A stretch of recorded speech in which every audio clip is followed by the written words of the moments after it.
Page number 63. Lesson number 5. The 100 Dresses, Part 1. The writer is El Basor Esther. Before you read, how do we judge the people around us? By their money, wealth, and possessions? Or is there something of more enduring value to look for in a person? Point number 2. This story is a sensitive account of how a poor young girl is judged by her classmates. Wanda Petronsky is a young Polish girl who goes to school with other American children in an American town. These other children see Wanda as different in many ways. Can you guess how they treat her? Next point. Read the information in the box given hereafter. Find out more about this community or about a related topic from an encyclopedia or the internet. Now the box. The Polish-American community in the United States.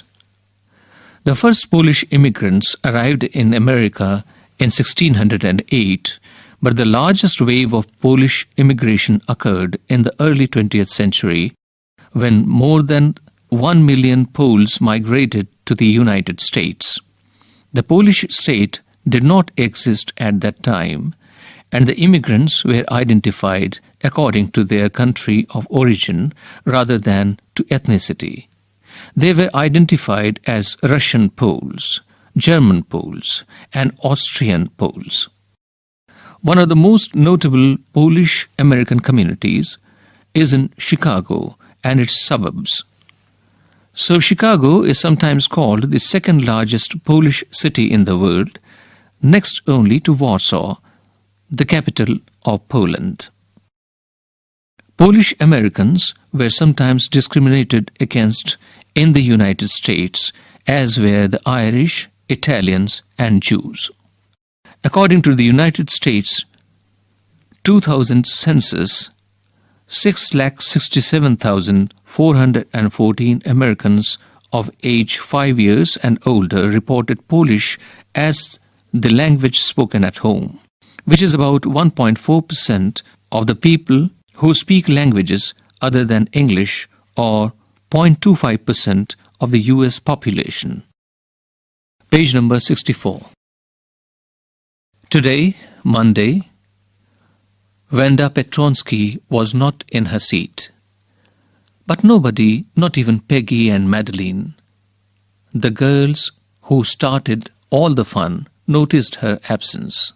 Usually, Wanda sat in the seat next to the last seat in the last row in room 13. She sat in the corner of the room where the rough boys who did not make good marks sat. The corner of the room where there was most scuffling of feet, most roars of laughter when anything funny was said, and most mud and dirt on the floor. Wanda did not sit there because she was rough and noisy.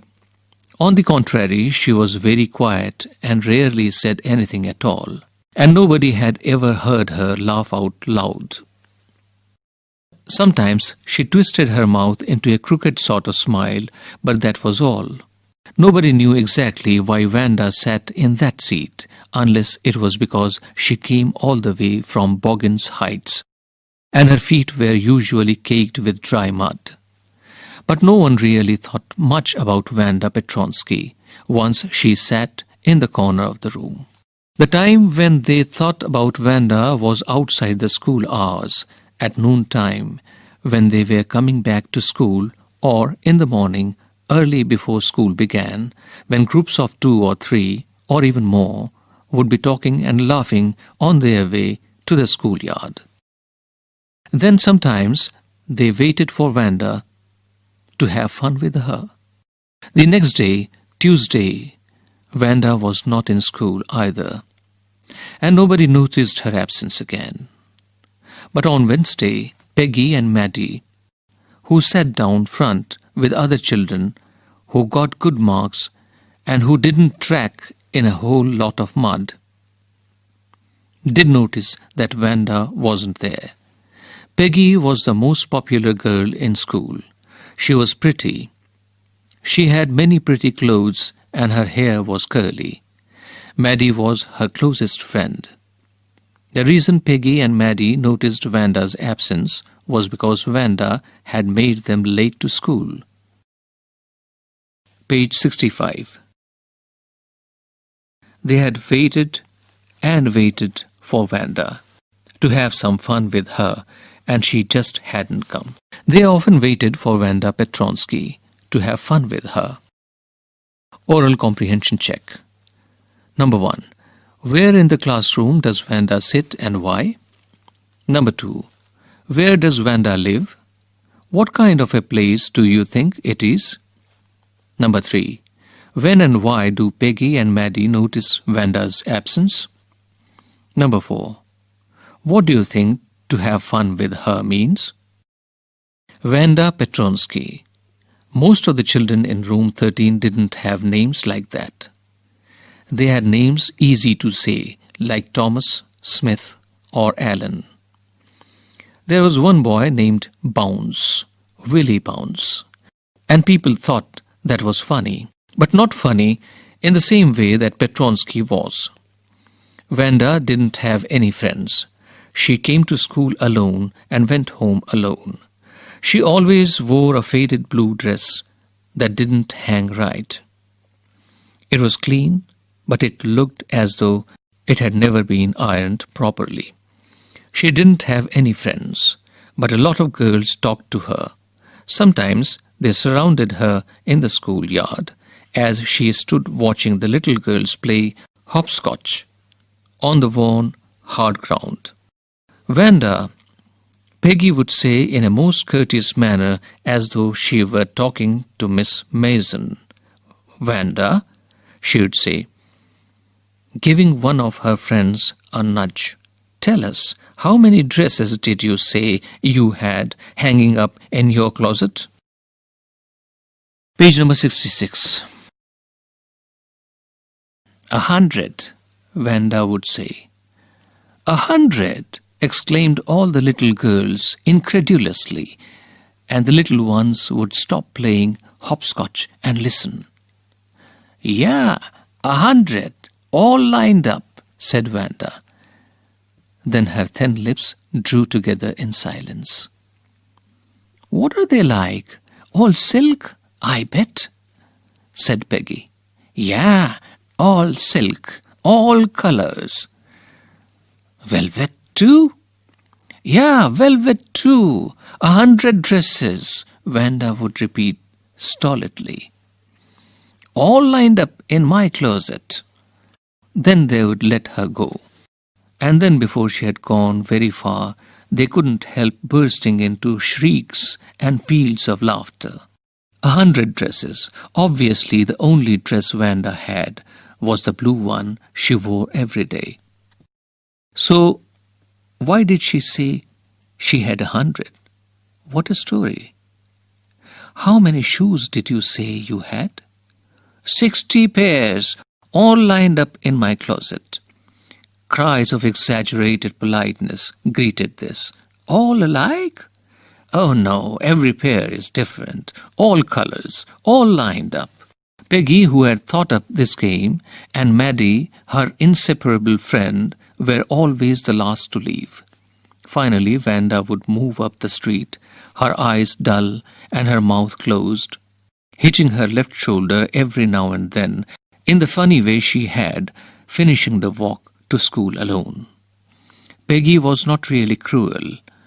She protected small children from bullies, and she cried for hours if she saw an animal mistreated. If anybody had said to her, "Don't you think that is a cruel way to treat Wanda?" she would have been very surprised. Cruel? Why did the girl say she had 100 dresses? Anybody could tell that that was a lie. Why did she want to lie? And she wasn't just an ordinary person, else why did she have a name like that? Anyway, they never made her cry. As for Maddie, this business of asking Vanda every day how many dresses and how many hats and how many this and that she had was bothering her. Page number 67. Maddie was poor herself. She usually wore somebody's hand-me-down clothes. Thank goodness she didn't live up on Boggins Heights or have a funny name. Sometimes when Peggy was asking Vanda those questions in that mocking polite voice, Maddie felt embarrassed and studied the marbles in the palm of her hand, rolling them around and saying nothing herself. Not that she felt sorry for Vanda exactly. She would never have paid any attention to Vanda if Peggy hadn't invented the dresses game. But suppose Peggy and all the others started in on her next? She wasn't as poor as Vanda, perhaps, but she was poor. Of course, she would have more sense than to say she had 100 dresses. Still, she would not like for them to begin on her. She wished Peggy would stop teasing Vanda Petronsky. Oral comprehension check. In what way was Vanda different from the other children? Number 2. Did Vanda have 100 dresses? Why do you think she said she did? Number 3. Why is Maddie embarrassed by the questions Peggy asks Vanda? Is she also like Vanda, or is she different? Now the story again. Today, even though they had been late to school, Maddie was glad she had not had to make fun of Vanda. She worked her arithmetic problems absent-mindedly. 8 times 8, let's see.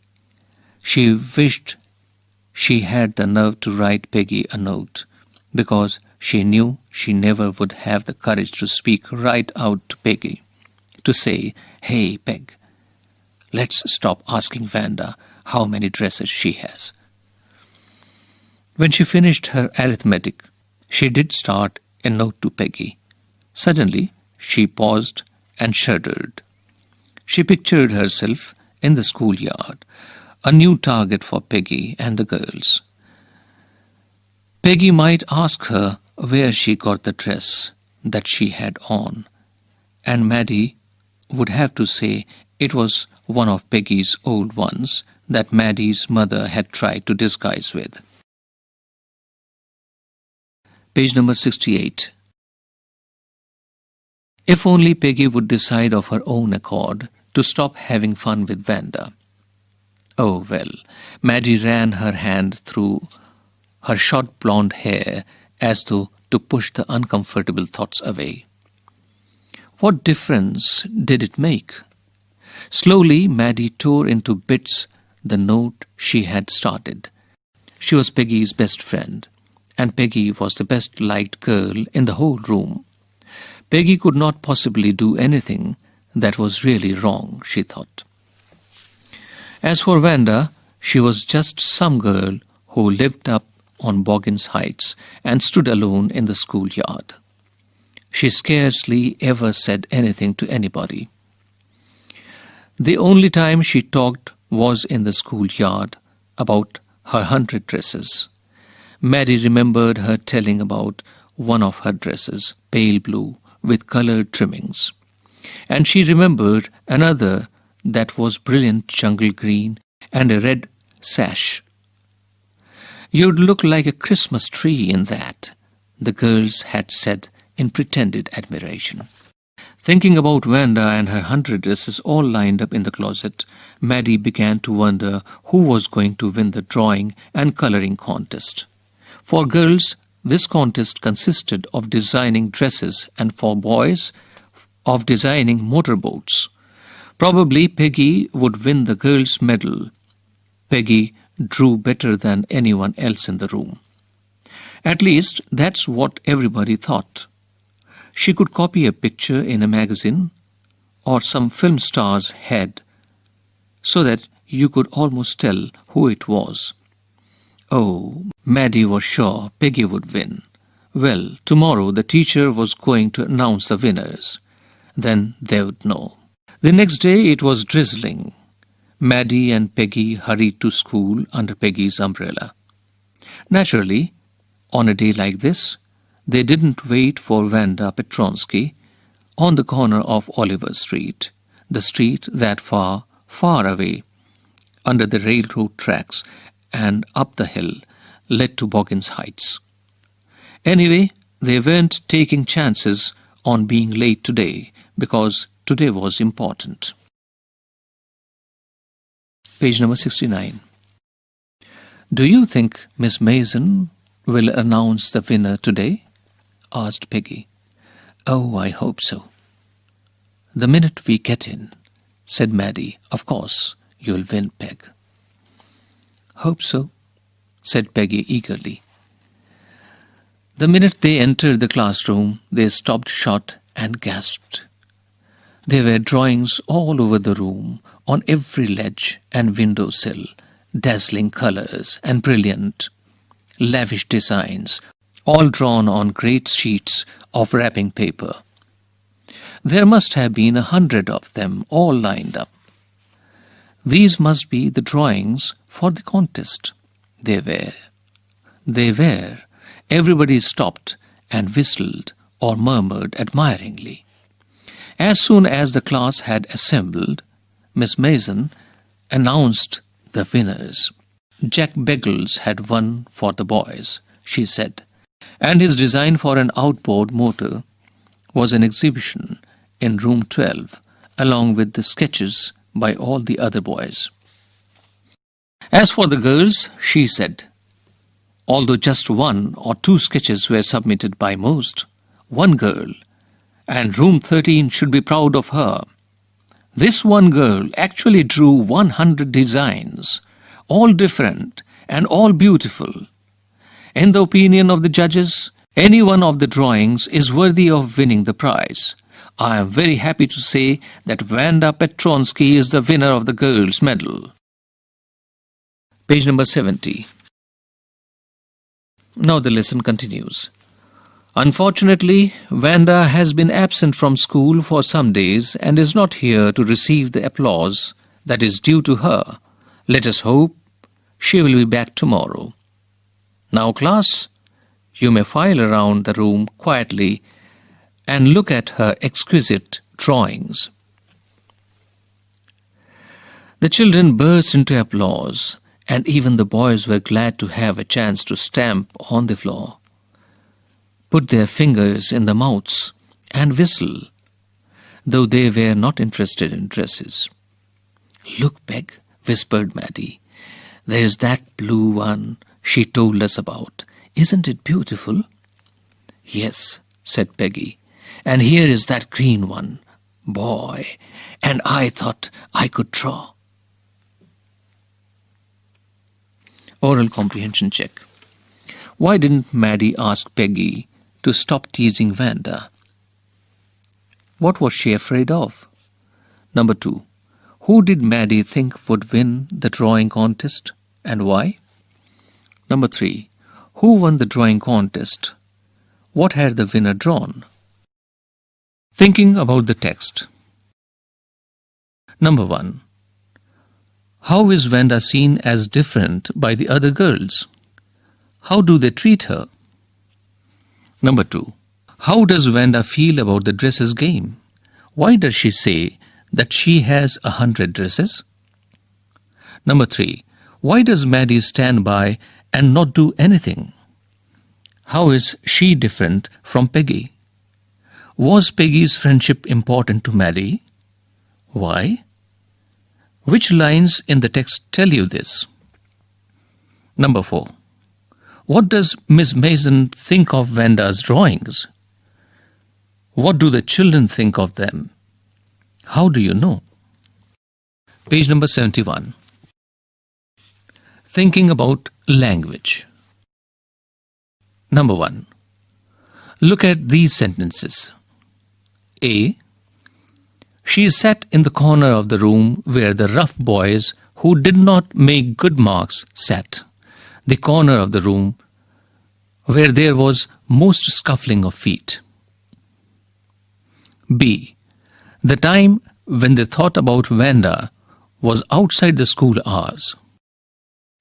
These two sentences have some italicized clauses, and these italicized clauses help us to identify a set of boys, a place, and a time.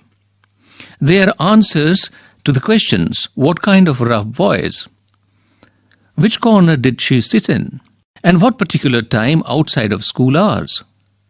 They are defining or restrictive relative clauses. Compare them with the non-defining relative clauses discussed in Unit 1. Now, the italicized phrases in both the sentences are: in the sentence at A, who did not make good marks. And the next one is, there was most scuffling of feet. And in the sentence B, the italicized phrase is, when they thought about Vanda. Combine the following to make sentences like those given earlier. Number 1. This is the bus.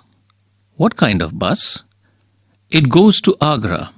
Use which or that to combine these two sentences. Like the answer would be to the first question, this is the bus which goes to Agra. Likewise, you have to join the two sentences given at number 2. Number 2, I would like to buy a shirt. Which shirt? The shirt is in the shop window. Use which or that. Number 3, you must break your fast at a particular time. When? You see the moon in the sky. Use when. Number 4, find a word. What kind of word? It begins with the letter Z. Use which or that. Number 5, now find a person. What kind of person? His or her name begins with the letter Z. Use whose to join these two sentences. Number 6, then go to a place. What place? There are no people whose name begins with Z in that place. Use where. Part 2, the narrative voice. This story is in the third person, that is, the narrator is not a participant in the story, but the narrator often seems to tell the story from the point of view of one of the characters in the story. For example, look at the italicized words in this sentence. Thank goodness she did not live up on Boggins Heights or have a funny name. Thank goodness are italicized. Whose thoughts do the words thank goodness express? Maddie's, who is grateful that although she is poor, she is yet not as poor as Vanda or as different. So she does not get teased. She is thankful about that. Number 1. Here are two other sentences from the story. Can you say whose point of view the italicized words express? Number 1. Here are two other sentences from the story. Can you say whose point of view the italicized words express? Number 1. But on Wednesday, Peggy and Maddie, who sat down front with other children who got good marks and who didn't track in a whole lot of mud, did notice that Vanda wasn't there. The italicized words are with other children who got good marks and who didn't track in a whole lot of mud. Number 2. Vanda Petronsky. Most of the children in room 13 didn't have names like that. They had names easy to say like Thomas, Smith or Ellen. The italicized words are The children in room 13 didn't have names. Page number 72. Number 2. Can you find other such sentences in the story? You can do this after you read the second part of the story as well.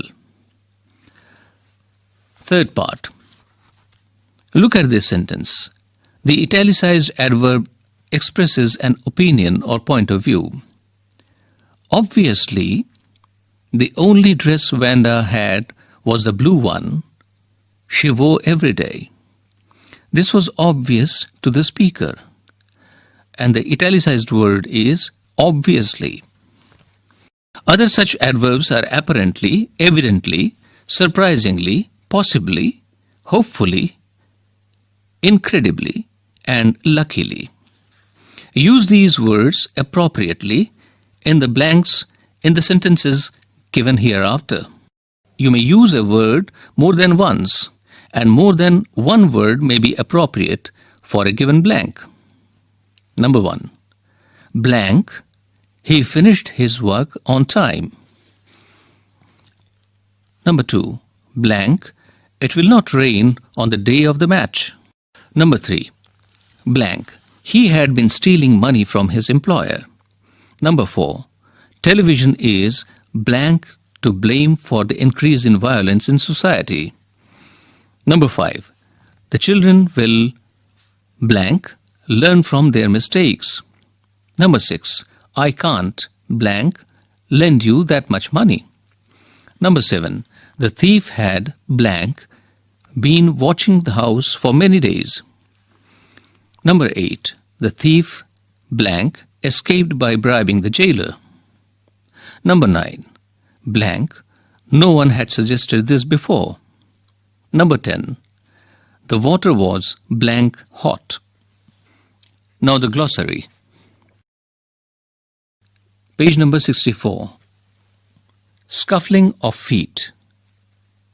It stands for noisy, dragging movements of the feet on the ground. Page number 65. Didn't hang right means didn't fit properly. Hopscotch. This is a game in which children hop into and over squares marked on the ground. Nudge. A gentle push. Page number 66. Incredulously means showing unwillingness to believe. Stolidly means not showing any feeling. Bullies means those who use their strength or power to frighten weaker people. Page number 67. Hand-me-down clothes means old clothes handed down by someone else. Mocking here means false, meant to make fun of. Embarrassed means ashamed. Target. Here it means a person deliberately chosen for attack. Page number 68. Pretended means not real. Drizzling means a very light rain was falling. Page number 69. Lavish means very grand. Page number 70. Exquisite means extremely beautiful and well made. Burst into applause means suddenly and spontaneously clapped hands.